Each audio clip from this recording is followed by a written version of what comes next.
이제 첫장 법회 인유분인데요. 이 법회 인유분에서부터서 32분의 이 단락을 친 분은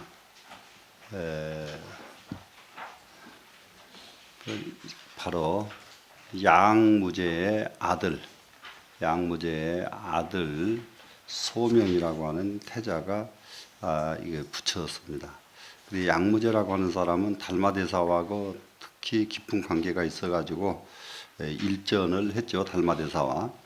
그런데 그분이 중국의 불교를 자리 잡게 만들어준, 기틀을 만들어준 그런 보살행은 충분히 했습니다.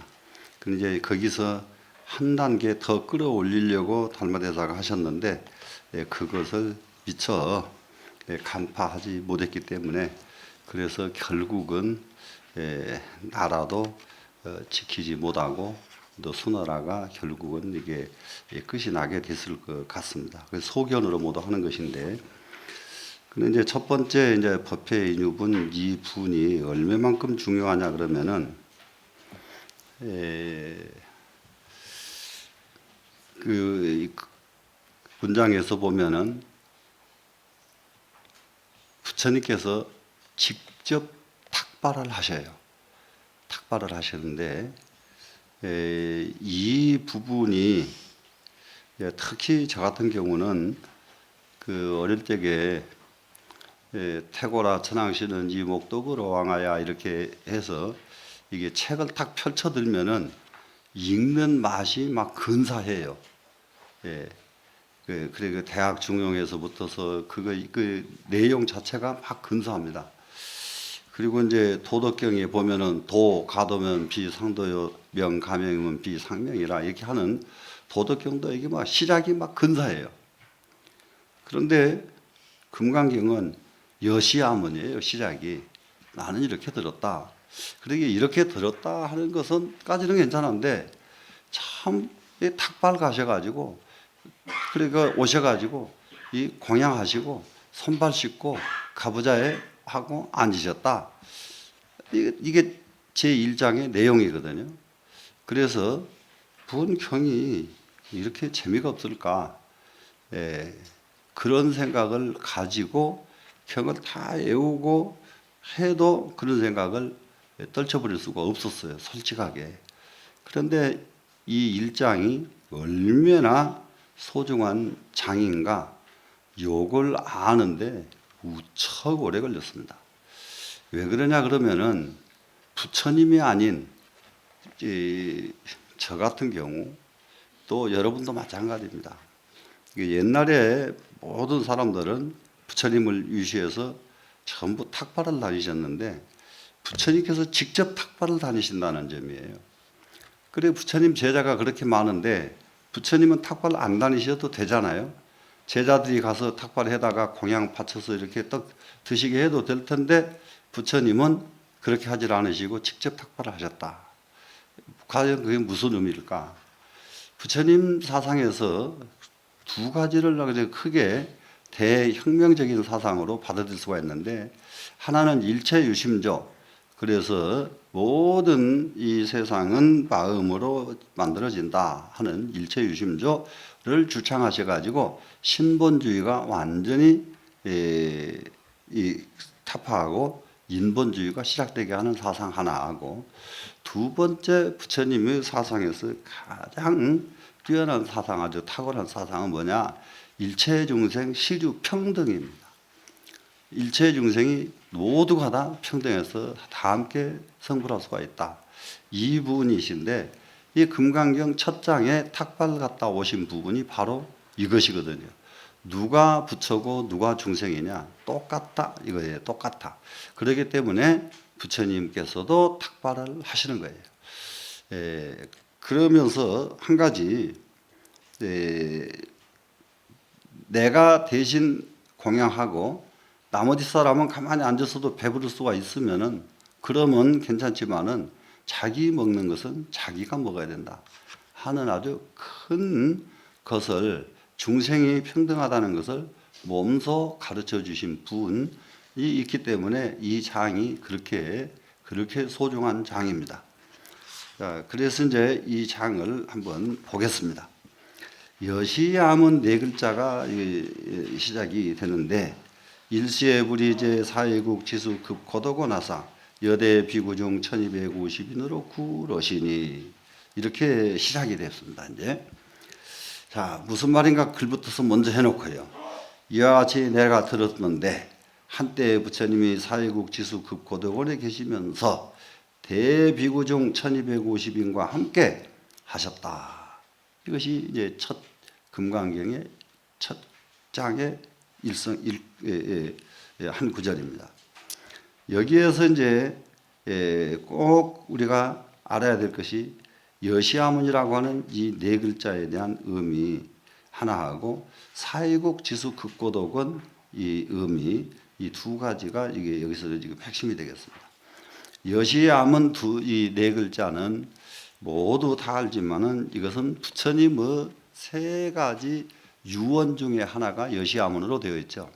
부처님이 돌아가시면은 경전을 편집해서 모든 사람이 부처님 말씀을 가지고 공부를 해야 되겠는데 경전 첫 구절을 뭐라고 할까요? 물으니까 여시아문이라고 해라 이렇게 유언하신 것이 하나가 되고요.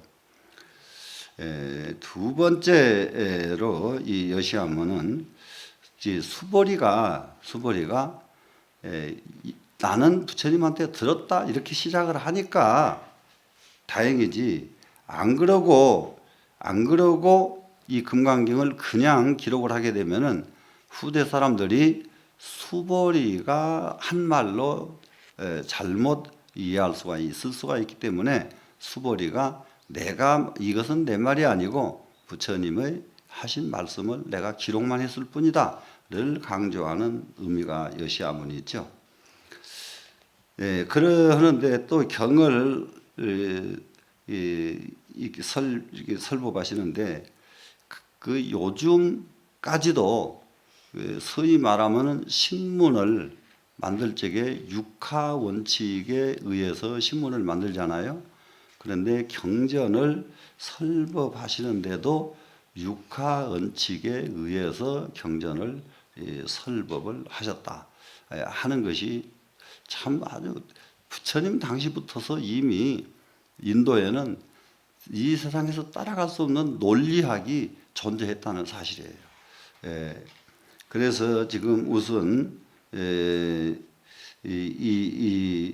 저기를 보면은 육하 원칙은 그냥 아주 쉽습니다.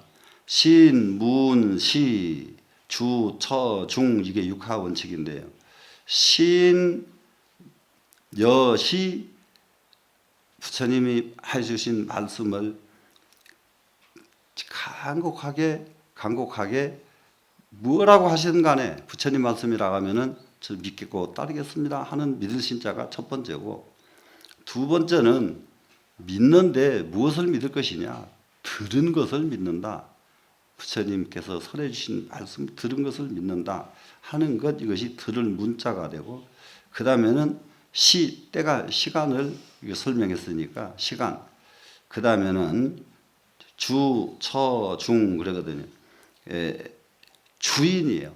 이 이경을 설하신 설주가 과연 누구냐 할 때에 일시 다음에 부처불자가 나왔죠. 거기가 주인이 되고 제4회국 지수극고독은 계시든 설법하시던 장소가 되고 그 다음에 1252는 대중의 숫자가 됩니다. 이래서 이 6가지가 갖추어지면은 그때 법을 설하신다 하는 육하 원칙에 의해서 이 설법을 하셨는데 이 육하 원칙을 불교에서는 육법이라고 하지 육하 원칙이라고 쓰질 않죠. 그러면 여기서 이제 사회국 지수 급고독원에 대해서는 이 급고독원 이 부분에서 이제 한번 우리가 꼭 알고 가야 될 부분이 하나 있습니다. 수보리는 바로 이 급고독 장자가 이 부처님이 설법하실 이 가람을 만든 곳 여기가 기원정사인데 기원정사가 바로 급고독원이죠.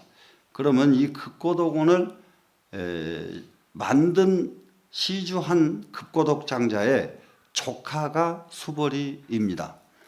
그런데 이 급고독원을 짓게 될 경우에 이 급고독 장자는 인도에 어떤 위치에 있었던 사람이냐 하면은 요즘 우리나라로 말하면은 무슨 10대 재벌 중 하나 이런 정도가 인도에서 가장 큰 거부 장자였다 이렇게 이해하면 됩니다. 이 급고독 장자를. 근데 이분은 지금 유럽 지방으로 전 세계를 다니면서 무역을 하는 분이에요. 그래 무역을 하고 돌아오다가 그 대중이 산속에 많이 모여서 이 법회가 열리고 있는데 그게 도대체 무슨 법회인가 하고 그 법회를 찾아갑니다. 찾아가서 보니까 부처님께서 법을 설하시는데 그 법문을 들어보니까 마음이 훅 열리는 거예요. 아, 이렇게 훌륭한 법이 있구나. 훅 열려서 막 감격을 하는데 안타까운 것이 딱 보인단 말이에요. 이렇게 좋은 말씀을 하시는데 이렇게 허벌판 들판에다가 이렇게 깃발을 꽂아놓고 이 법을 설하게 해서 되겠는가?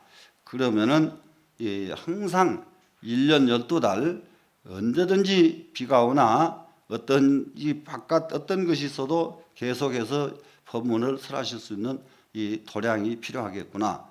그래가지고 절을 지으려고 원을 세웁니다. 그래 원을 세워가지고 절터를 찾아서 보니까 너무 좋은 터가 있는데 그 땅을 살려고 딱 보니까 바로 기타태자가 가지고 있는 땅이에요. 기타태자가 가지고 있는 땅. 그러면 이제 여기서 이제 기타태자 얘기를 하니까 이제 우리 다 이거는 앞으로 모든 우리 스님들 다 알아야 될 하나의 것이기 때문에 기타태자는 다른 사람이 아닌 바사이광이라고 하는 분의 아들입니다. 바사이광의 아들인데 바사이광이 부처님을 얼마나 존경하는지 말도 못해요. 그리고 부처님을 존경하는 것이 아니라 부처님 이전에 부처님 아버지 정반왕을 또 존경을 합니다. 왜 그러냐 그러면은 부처님 아버지 정반왕은 전통적인 이 왕을 계승한 명문집 왕이에요. 아주 왕으로서의 명문 왕입니다. 정반왕은. 근데 바사이광은 어떤 왕이냐? 그때사 여기저기 시원찮은 나라 하나씩 뺏고 또 나라 하나 뺏고 해가지고 신흥 국가가 됐는데 그런데 인도에 많은 왕들이 있는데 그 많은 왕들 가운데 제일 세력이 센 왕이에요. 바사이광이 가장 세력이 센 왕인데 그런데 세력은 가장 센데 뭐가 없느냐? 요즘 말로 말해서 뒷 배경도 없고 자기 부모 조상의 뭣도 없고 아무것도 없는 거예요. 이게 아쉬워가지고 정반왕 가비라국에다가 요청을 합니다. 가비라국에서 공주를 저한테 주신다면은 정말로 한없는 영광이겠습니다 하고 요청을 해요. 그래서 이 정반왕이 대신들을 불러놓고 이게 바사이광이 이렇게 공주를 달라고 하는데 어떻게 하면 좋겠느냐 했더니 대신들이 벌쩍 뛰는 거예요. 그 불안당 같은 놈, 그 불쌍놈, 그놈한테 어떻게 감히 그놈이 감히 어떻게 정반왕 우리 그 임금님께 이런 무례한 짓을 이러한 청을 할 수가 있느냐. 그러니까 소위 말하면 아주 쌍놈 왕이거든요. 왕이 이 고품격 왕이 못 되는 사람이라요. 그리고 나라도 전부 싸워가지고 뺏은 왕이고. 그래서 안 됩니다. 그런데 바사이광에게 요청을 거절하면은 이 바사이광이 이쪽 정반왕 하나 나라 무너뜨린 거 일도 아니거든요. 그렇게 세력이 커졌어요. 그래서 고심을 하다가 그러지 말고 궁녀 중에 예쁜 사람을 하나 골라가지고 공주라고 해서 보냅시다. 그래가지고 궁녀를 공주로 변장을 해가지고 바사이광한테 보냅니다.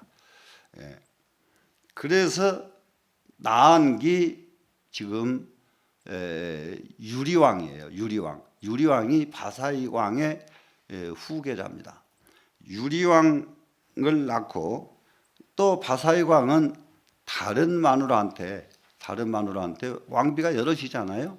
다른 왕비한테서 낳은 자녀가 하나는 이 기타태자고 한 사람은 그 유명한 승만 부인입니다.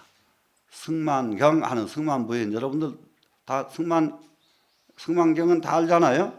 네. 그래서 이 승만 부인과 기타태자 남매는 엄마가 달라요. 아까 유리왕은 이렇게 다른데, 그런데 이제 유리왕이 이게 시절 인연이 참 묘해요. 예. 가비라국이 망하게 되는 동기가요, 너무 하찮은 데서 이렇게 망하게 되는 원인이 옵니다. 그래 이제 그때게 차라리 공주를 그냥 줘버렸으면 아무 일 없을 것을 궁녀를 준 것이 언제 탄로가 나느냐. 이 유리왕 나이 8살 적에, 나이가 이제 다 먹었잖아요. 8살이나 됐으면은. 이때 이제 엄마가 친정 나들이를 갑니다. 이제 가비라국으로. 친정 나들이를 가서 이제 탁 가니까 가비라국에서는 이게 궁녀가 아닌 공주 예우를 하죠. 공주 예우를 하는데 이게 유리태자가요, 얼마나 버리정머리가 없던지 궁궐 그 예의를 하나도 알지도 못하고 막무가내요, 얘가. 그러니까 이쪽 궁녀들이 참 그 실은 못 버리는구만. 지 애미가 궁년이 저 자식인들 오직 하겠어? 맞아 이렇게 이제 얘기하는 것을 얘가 들었어요, 애기 때. 얘기 듣고 딱 엄마한테 가서 그게 무슨 소리냐. 그러니까 그 엄마가 네가 버르정이 머리가 없으니까 이렇게 그런 말을 하는 거야. 이렇게 해버렸으면 아무 일 없을 것을. 맞다, 나는 공주가 아니고 궁녀다, 이렇게 했단 말이야. 그러니까 이게 사무쳐 가지고 나중에 가비라국을 쳐들어옵니다. 딱 쳐들어오니까 부처님께서 그냥 줘라. 그 목걸련 존자가 그냥 줄 수가 없습니다. 제가 나가서 저거 물리치고 오겠습니다. 그러니까 부처님께서 다 그런 소리 하지 마라. 저 사람 쫓아내고 나라 지키려고 그러면 얼마나 많은 사람을 생명을 잃어야 되느냐. 그래, 나라 저리 가도 나라는 안 없어지고 우리가 지키고 있어도 나라는 안 없어지고, 그러니까 글로 가도 나라 안 없어지면 됐지 백성들 죽이는 것은 안 좋다. 그래가지고 딱 만류하고 가비라국이 그 문을 닫습니다. 유리태자 어머니 하나 때문에. 그런데 이제 엄마가 좋아야 된다는 게 이게 승만부인과 기타태자를 낳은 이 궁녀는 아주 산상선녀 같은 여자거든요. 그런 데까지는 다 얘기할 것 없이 이 기타태자인데, 그런데 이분이 가지고 있는 땅이, 인도는 땅 숫자가 얼마나 이게 땅이 크든지 간에 땅덩어리 크기로는 세계에서 2위가 인도거든요. 지금 제일입니다. 중국보다 훨씬 큽니다, 인도가.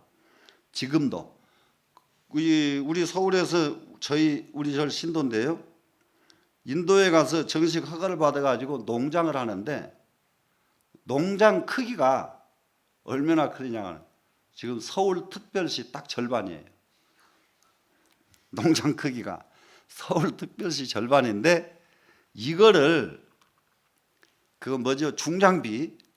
중장비를 최대 동원해 가지고 수십 대가 막 한쪽으로 개간을 하면서 농장을 만들고 개간하면서 농장을 만드는데, 그것이 완전히 다 개간이 되려면 수십 대 중장비 가지고 25년간을 앞으로 해야 다 농장이 돼요.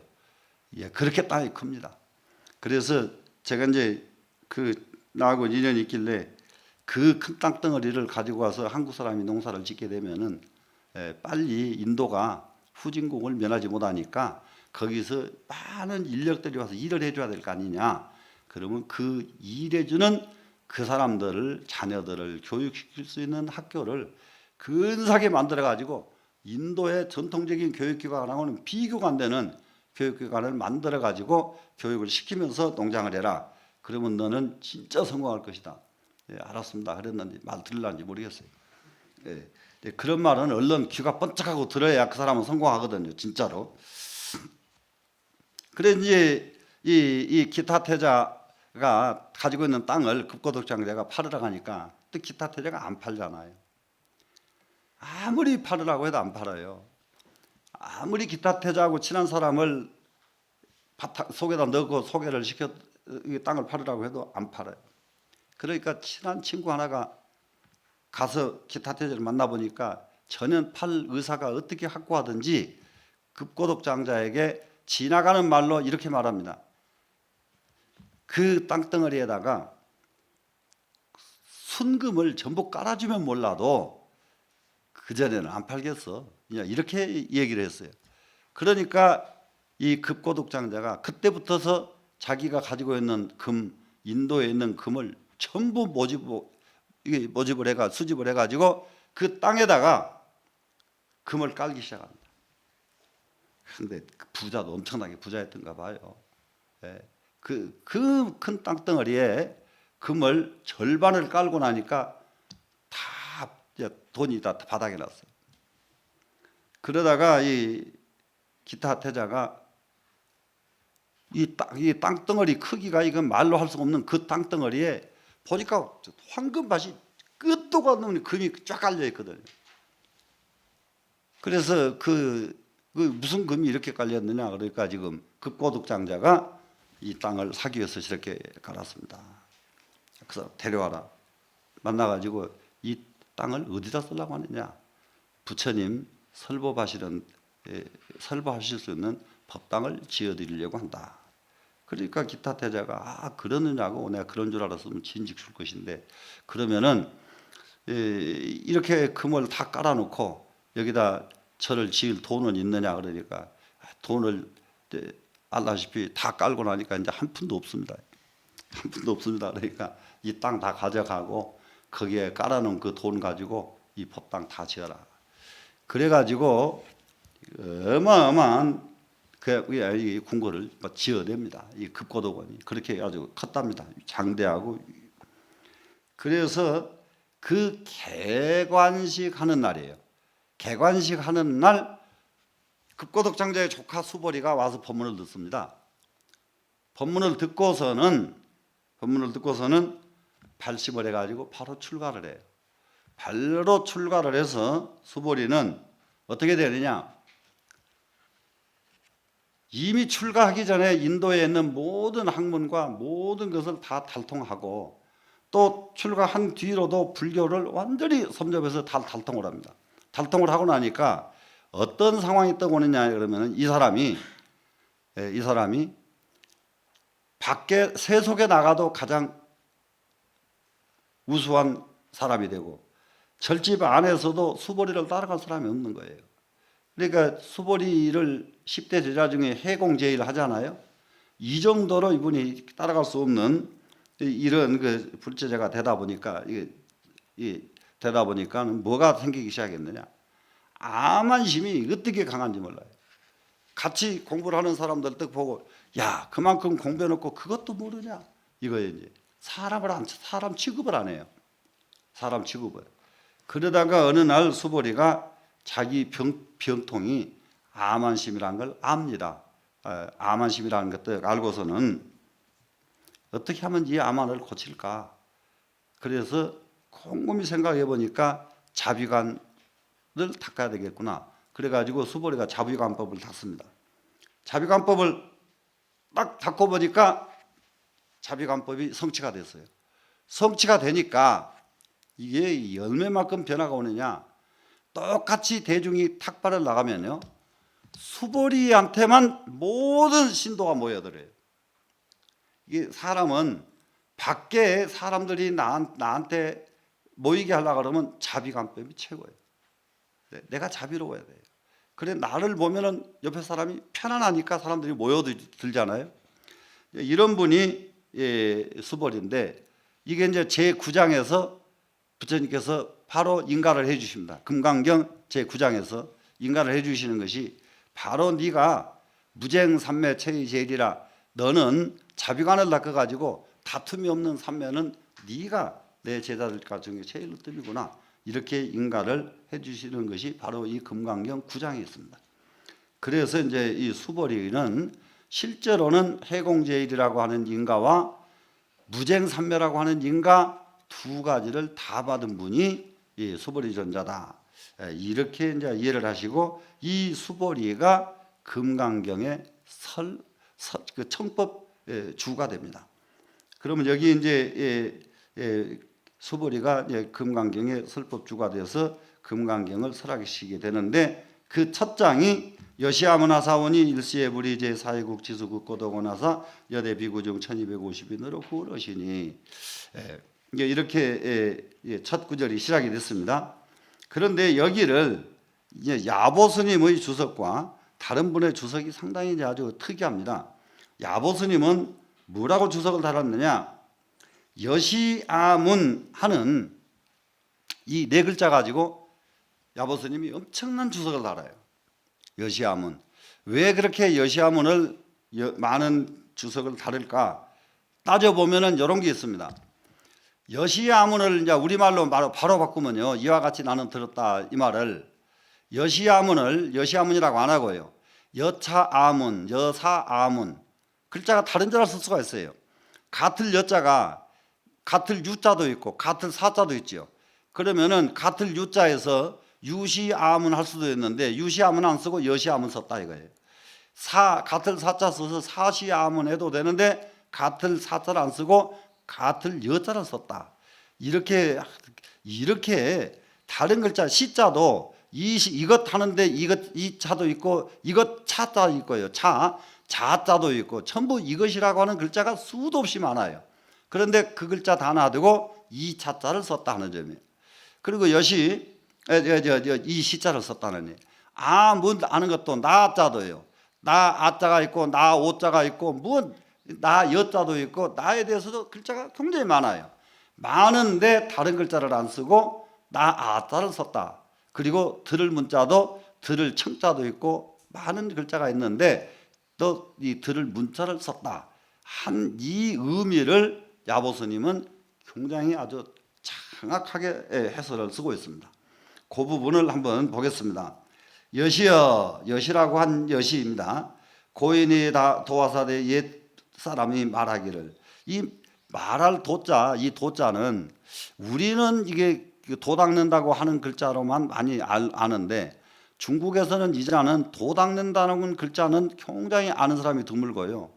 알았다고 하는데 이 자를 제일 많이 씁니다. 이게 알았다. 저기 대체적으로 지따오마 할 때게 이게 안다는 거 이 도자가 또 도자는 길도자하고 또 이게 말한다고도 쓰고 안다고도 쓰고 이럽니다.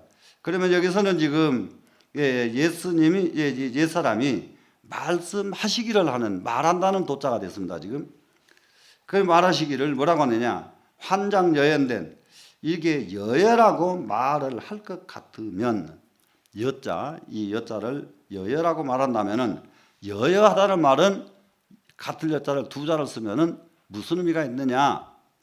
영원 불변하다는 의미가 있죠. 그러니까는 같다는 말을 같을 사자나 이런 자를 쓰게 되면은 비슷하다는 말로서 끝나는데 이 같을 여자를 쓰게 되면은 너무 똑같아 가지고 어느 것인지를 분별할 수 없을 때에 같다고 할 때에 이 여자를 쓰거든요. 그래서 거기다가 이 여자에다가 한 자를 더 붙이면은 영원 불변, 영원 불멸의 뜻이 여자가 있습니다. 그래서 여여 그러면은 영원 불멸한다고 한다면은 조시 변여야라 하시니 이미 변한 것이라고 하시니 여여하다 말하면은 영원하다 하고 말했더니 이미 변해버리더라 라고 하시니 차도하라 한번 말해봐라. 이럴 때에는 이 도자가 이제 말할 도자죠. 한번 말해봐라. 변양 신마차고 변하면은 어느 곳으로 가는가? 변하면 어디로 가는가? 그래놓고는 돌 할자가 이 돌자인데 이 돌자는 우리말로 바로 이 말을 바꾼다면은 그냥 그냥 이런 정도 말하다가 이렇게 할 수가 있죠. 하는 글자가 돌. 부득난주하다. 난주하지 말지어다. 난주 어지럽게 허덕이지 말지어다. 난주지요. 필경자마생고 필경에는 어떠할까? 필경에는 어떠한고? 도화부중 서각군이라 불이야하고 말한다고 해서 일찍이 입이 불탄 일은 없느니라. 여여하다고 해서 영원하다고 해서 말이 영원하다지 영원한 게 어디가 있느냐? 이 말을 이렇게 어렵게 썼어요. 여자 그러면은 영원불멸, 영원불변인데 영원불멸한 게 어디가 있어? 불이라고 말한다고 입이 불타는 거 봤느냐? 해서 허덕이지 말고 덜렁대지 마라. 여열한 본래 없다. 본래 없다. 그래서 이 여자를 쓴 데 대해서 여자의 의미를 이렇게 그냥 같다는 의미가 아니고 여열하는 의미로 이 여자를 썼다 하는 것을 간접적으로 이렇게 주석을 달아주셨습니다. 자, 그러고 나서는 지금 이 부분에 대한 것은 이제 그 유래가 출처가 있는데 그런 것은 출처까지는 여기에 다 써 있습니다.